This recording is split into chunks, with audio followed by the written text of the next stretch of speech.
కూలీ సినిమా అయితే ఇప్పుడే చూసొచ్చాను మచ్చా.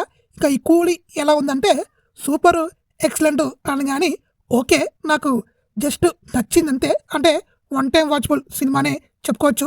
లోకేష్ కనకరాజు హైపు చాలా బాగా ఇచ్చాడు. అయితే ఆ హైప్ అయితే మ్యాచ్ చేయలేకపోయింది. ఇంకా మన రజనీకాంత్ గురించి చెప్పుకోవాలంటే సూపర్ అని చెప్పుకోవాలి. తన యాక్టింగ్ అవ్వచ్చు, ఇంకా ఫ్లాష్ బ్యాక్ ఎపిసోడ్ అయితే జనాలకి చాలా బాగా నచ్చుద్ది.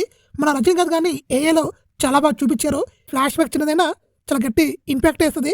మోనికా సాంగ్తో దుమ్ము లేపిన శోభిన్ తను చాలా బాగా చేశాడు.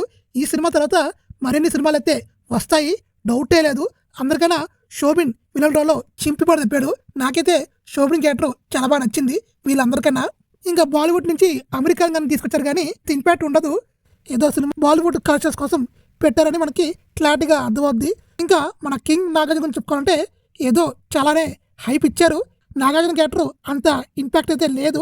స్టైలిష్ విలన్ గా చూపించారు తప్ప రూలక్స్ సూర్యని ఎలా చూపించారో ఆ రేంజ్ అయితే లేదు. ఇంకా మన ఉపేంద్ర క్యారెక్టర్ కూడా అంతే ఉండదు. ఏదో తనది చిన్న రోలు, ఒక 2-3 సీన్లు బాగుంటాయి మన ఉపేంద్ర గారి. ఇంకా అంతా డమ్మీ అని చెప్పుకోవచ్చు.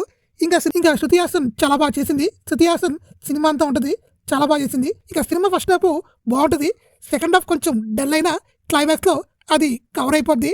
ఇంకా సినిమా గురించి ఓవరాల్ చెప్పుకోవాలంటే ఓకే, మరీ అంత సూపర్ అని చెప్పడం కానీ జస్ట్ యావరేజ్ చెప్తాను, వన్ టైం వాచబుల్. ఇంకా నా రేటింగ్ అయితే 2/5.